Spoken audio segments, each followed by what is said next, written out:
Buenos días, don Manuel. Hola, buenos días, ¿qué tal? Pueden sentarse.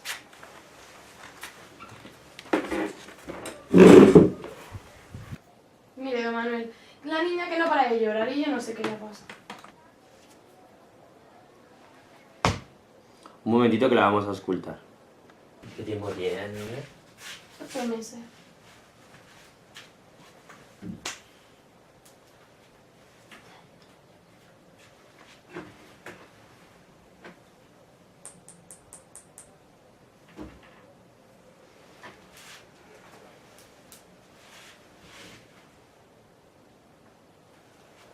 A ver, yo creo que la niña está saliendo los primeros días. Entonces lo que le está dando es un poquillo de fiebre. Yo te voy a recetar un jarabe. Cada vez que tú notes que tienes fiebre, pues se lo das. Vale. Si la cosa no mejora, pues me la vuelves a traer. Me das la cartilla para que te ponga el número. De todas formas son cosas normales.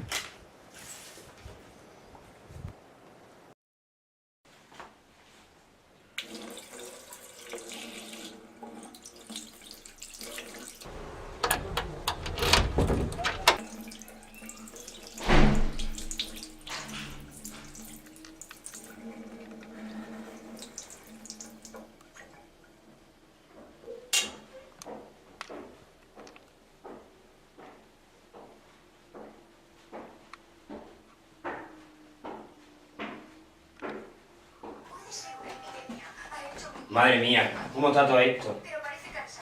No puede uno ya aquí ni relajarse tranquilo. ¿Qué pasa, Imán? Ah,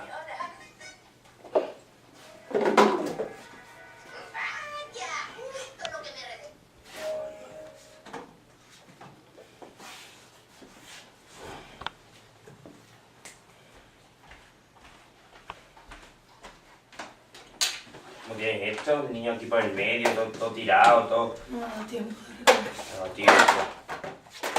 Yo hago casi toda la mañana.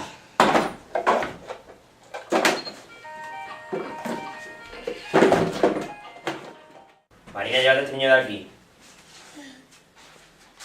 Ven con mamá. Déjalo, él no tiene la culpa. Ven conmigo.